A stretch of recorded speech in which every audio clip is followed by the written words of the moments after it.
Bradley Beal débarque aux Clippers. Eh oui, ça y est, un buy-out a été négocié entre l'arrière, l'ancien de Washington, et les Phoenix Suns. On va revenir sur cette information capitale qui est apparue hier dans le microcosme de la NBA. Nous sommes avec Erwan tous les deux pour discuter de cette nouvelle information importante en NBA. Bradley Beal change de crèmerie. Ouais, on l'attendait, alors on ne savait pas trop ce qu'il en était du cas Bradley Beal. Est-ce qu'il allait devoir rester quoi qu'il arrive aux Suns, parce qu'avec cette histoire de no trade clause, ils étaient un petit peu prisonniers de ce joueur-là, les Suns. Ils ont décidé, comme on le voit de plus en plus, de faire un buy-out, c'est-à-dire prends ton argent, casse-toi, on veut plus te voir.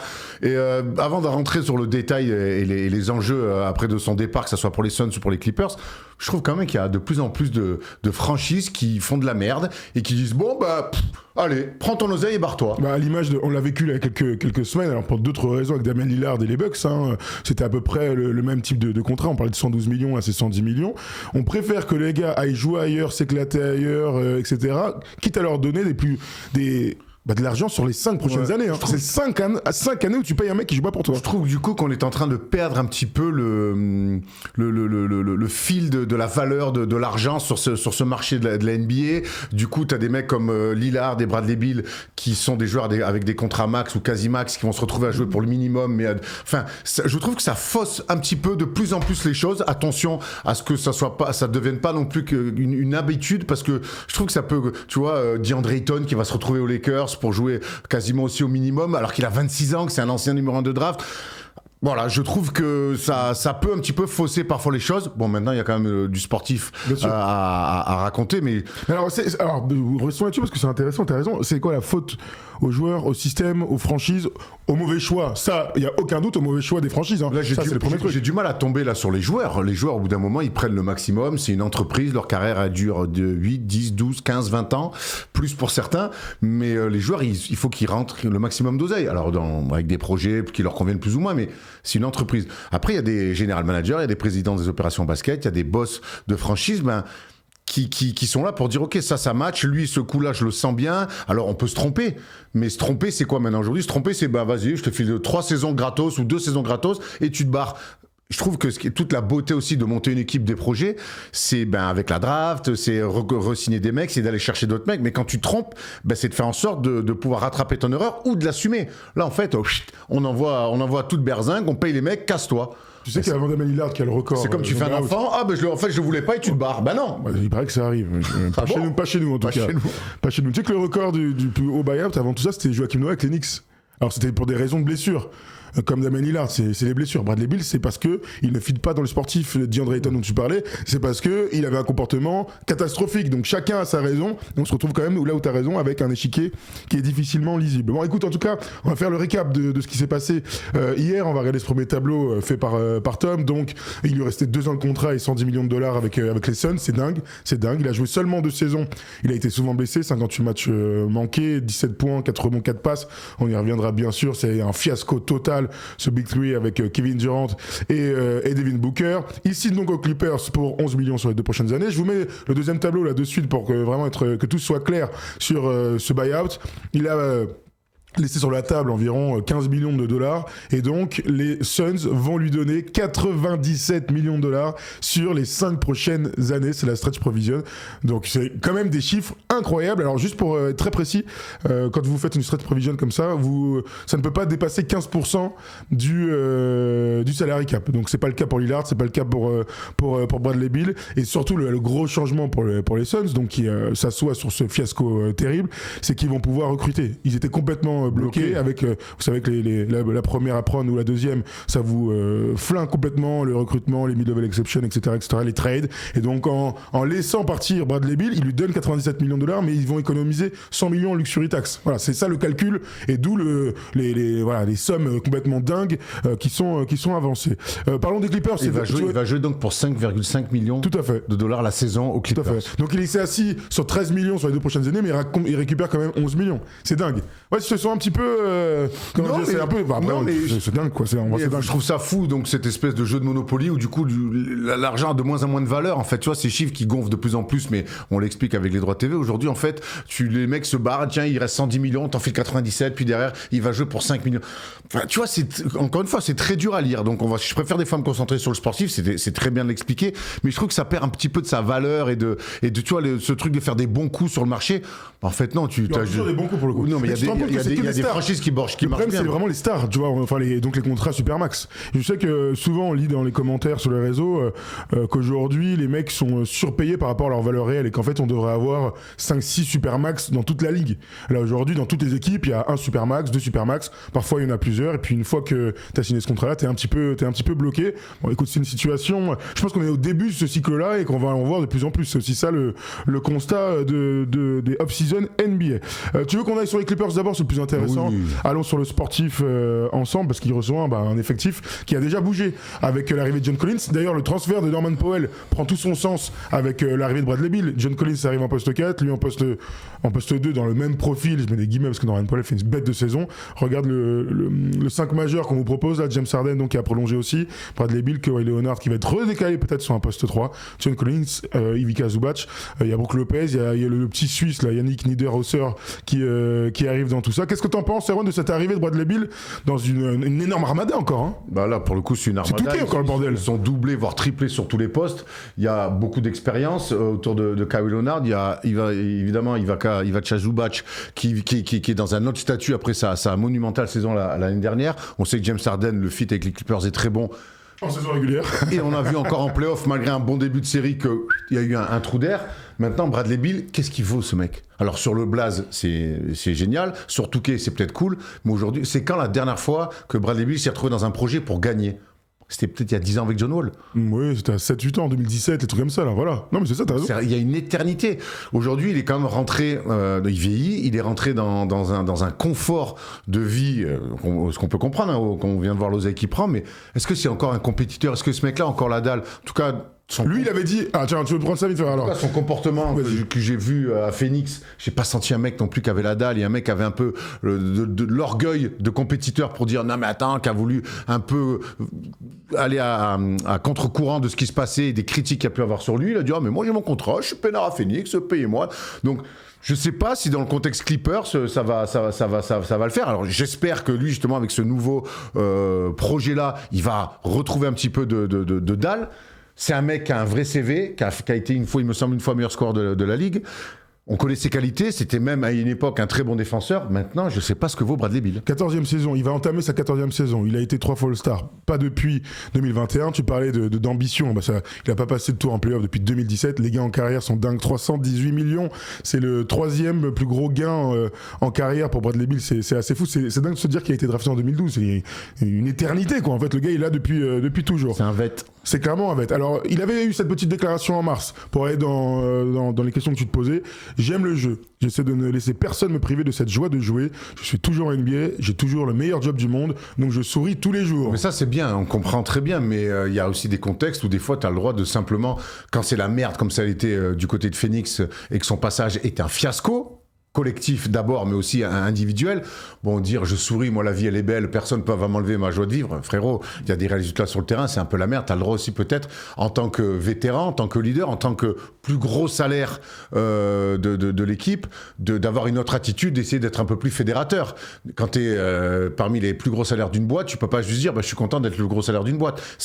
Il en découle aussi des responsabilités. Je trouvais qu'il était juste un peu trop dans le kiff par moment, notre ami. Alors, à la question... Que vaut encore Bradley Beal ? Je pense que c'est ça le vrai truc, parce qu'il y a à la fois son niveau intrinsèque, donc le nombre de matchs qu'il a manqué, il est pas fiable, il l'a jamais été, mais pour le coup, il est vraiment pas fiable sur les dernières saisons.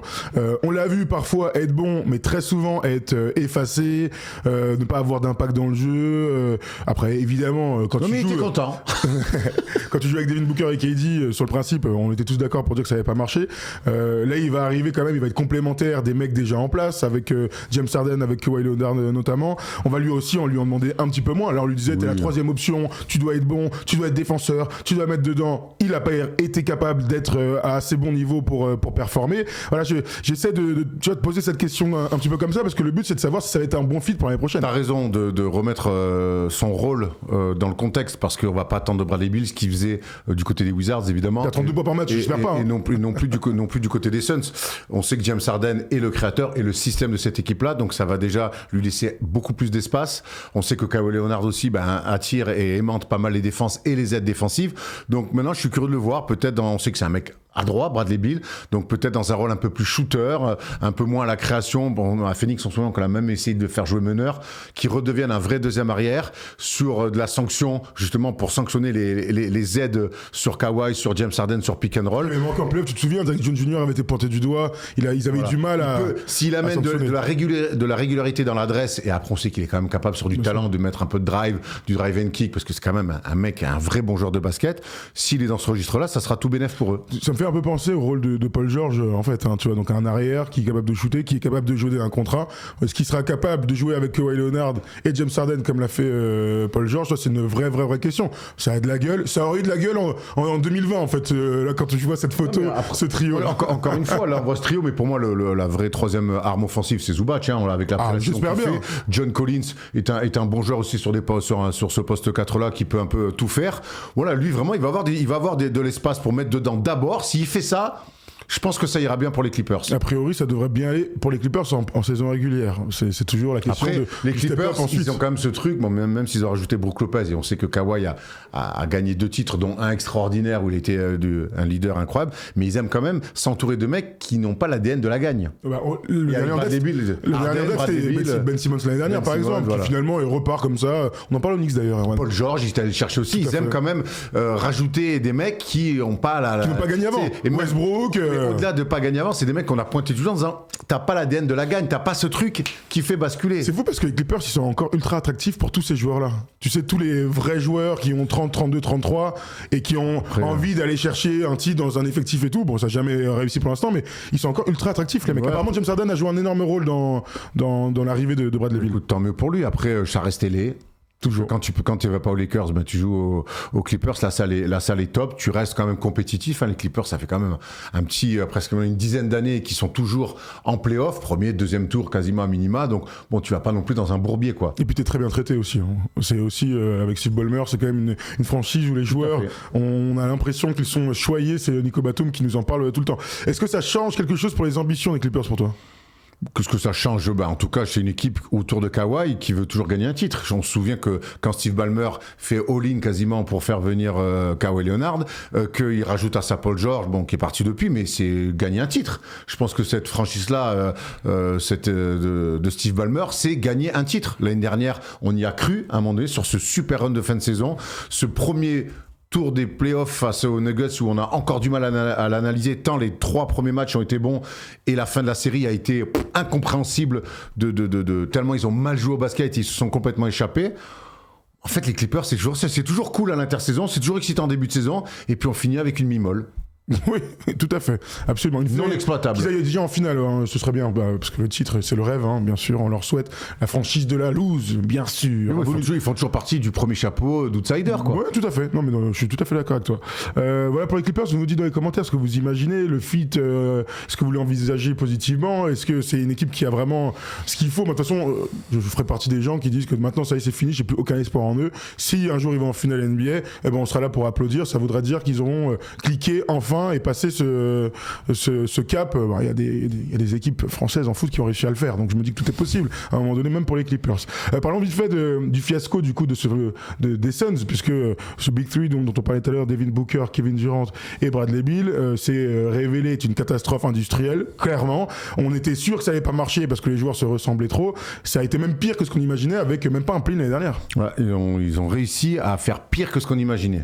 Dans le pire des scénarios, on n'imaginait même pas ça. Parce que rater un play-in quand même quand t'as Booker, Durant et Bill dans l'équipe, c'est quand même un des plus. Je pense que c'est la super team la plus dégueulasse dans les résultats de l'histoire. Ça n'a jamais marché. C'est-à-dire que dès le premier jour, tu sais, il faut qu'il soit 6e homme et il n'est pas bien utilisé. Tu sais, ils sont blessés. Non mais vraiment, honnêtement, ça n'a jamais marché. Plus la merde. Terrible. Donc retour à la case départ. Et comme je l'ai souvent dit, je pense que l'incarnant, c'est Devin Booker qui a été drafté par cette franchise-là. Il y a un attachement commun des deux parties. Donc, ils lui ont refilé un énorme contrat cet été à Devin Booker. C'est lui qui va incarner la suite. Maintenant, il va falloir enfin, ils arrivent à être malins. Ils l'avaient été avec Chris Paul, sous Monty Williams. On se souvient de cette finale à NBA il n'y a pas si longtemps que ça. Il va falloir maintenant qu'ils pensent malin, un petit peu nos amis. Il y a Nick Richards qui est arrivé. Ils ont un pivot installé. Ils ont été à la draft. Ils ont récupéré... Mark Williams, tu veux dire non. Bah oui. Ah oui, Mark Williams, pardon, qu'ils ont récupéré aussi. Donc, ils ont du matos sur le poste 5, même peut-être un peu trop. Ils ont maintenant une latence pour pouvoir un petit peu faire des trades et recruter. Soyez malins. Votre numéro 1, c'est Devin Booker maintenant. Créez autour de lui. Et puis voilà, et surtout, il faut être smart un peu là. Avec ce qu'ils viennent de vivre sur les 3 dernières années, quand même, tu peux pas faire pire. Ils vont être obligés d'être smart, parce que je le rappelle, les 20 millions de dollars que tu vas donner à Bradley Beal qui joue pas pour toi pendant 5 années, 5 ans, et donc ça pèse dans ta masse salariale, tu es obligé d'être malin, de faire des bons coups, choisir les bons petits joueurs qui vont entourer Devin Booker. Leurs ambitions aujourd'hui, franchement, c'est d'essayer d'être dans le play-in. Ils ont recruté Jordan Hott, donc leur nouvel entraîneur, qui était assistant aux Cavs l'année dernière, qui était assistant aux Lakers avant et aussi aux Brooklyn Nets. Il a 40 ans. Il a plein de tours, tu penses, dans sa Hott. C'est ce que, tout à fait, absolument, tout à fait. Il était n'importe quoi. Il y a un coach de foot qui s'appelait Hott, non? Ah, je sais pas du tout. En football. Damien Hott, un truc comme ça. Je sais pas pourquoi ça me parle. Bon, si vous l'avez, vous nous dites, bien sûr. Moi, joueur de foot, je sais plus. Bref. Je sais plus. En tout cas, merci de couper en tout cas mon élan. Donc, ils ont un nouveau coach, un jeune coach. Il a que 40 ans. Donc, dans la nouvelle vague, ce sera intéressant de le voir. On a vu que Devin Booker a été consulté pour toutes les décisions importantes. Ils repartent sur un nouveau cycle. Alors que je rappelle, ils étaient en finale 2021, qui avait l'avenir devant eux, et qu'ils se sont complètement foirés avec l'arrivée de Matisse Bayal, le nouveau propriétaire. Donnez-leur du temps. Qu'ils se donnent eux du temps. 3 ans. 4 ans là il va falloir digérer quand même cet énorme échec. Il faut donner du temps. Il y a un nouveau coach, on remet Devin Booker au centre du projet. Voilà, donnez du temps un peu. Commencez pas à mettre le feu, à tenter des trucs, des folies, des dingueries. Donnez-vous du temps pour travailler, c'est comme ça que ça fonctionne. L'année dernière, les Suns, alors avec le départ maintenant de Bradley Beal, il y a 100 millions en moins, mais ils étaient ceux qui devaient le plus d'argent à ces joueurs. Ils devaient plus de 600 millions de dollars devant les Warriors, les Clippers, les Celtics, avec tous les changements qu'il y a eu ces derniers temps. Donc c'est quand même, en termes de choix et de vision, on est sur on parle de fiasco en fait, c'est tout simplement ça. Ils se sont complètement foirés, ces Suns là. Bon, écoute, on aura le temps de rediscuter d'eux pendant les previews de la saison. On verra s'ils vont encore bouger, parce que je le disais, maintenant ils vont pouvoir recruter quelques joueurs, on l'espère pour eux. Il y a eu beaucoup de choses qui ont été dites autour d'eux. Maintenant il faut les laisser un petit peu bosser. On en est là, quoi. On en est juste là. Bon, voilà, on a fait le tour sur cette vidéo autour de Bradley Beal qui débarque aux Clippers. On était très complet, pardon. N'hésitez surtout pas à nous dire ce que vous en pensez. Si vous avez encore un petit peu de hype pour les Clippers, pour les Suns ou pour Bradley Beal. Voilà. J'ai l'impression que non pour les trois, mais en tout cas, nous on sera là. S'il y a une nouvelle grosse information au centre, j'avais oublié de dire un truc qui vient de me pop. Ils ont un autre pivot, c'est Kaman Mualak qui était à Duke, le Sud-Soudanais, qui était drafté. Donc ils ont 3 mecs sur le poste de pivot. Tout à fait. Donc, qui met des vomis lignes de fond. Tout à fait, c'est lui. Donc voilà, j'avais oublié ça, lui. Donc, ils ont l'arrivée de Jalen Green, l'arrivée de Dillon Brooks dans le trade de KD. Ouais, non, mais ils repartent pas. Je dis qu'ils repartaient à 0. Oui et non. Ils sortent de ce truc de super team, mais il y a de quoi faire. Ils ont du matos pour essayer de monter des trades. Ils ont des mecs en place qui sont des joueurs quand même où il y a des garanties quand même de talent. Donc voilà, faut les laisser bien bosser, réfléchir et commencer à créer quelque chose. Voilà, créer quelque chose. Une culture, comme on dit en NBA. Merci à tous de nous avoir suivis. On vous laisse cette semaine avec des entretiens, avec plein de vidéos cet été. Et puis on sera là s'il y a un gros trade la semaine prochaine, ou enfin un gros trade, une grosse information en NBA. On vous souhaite à tous un très bon week-end.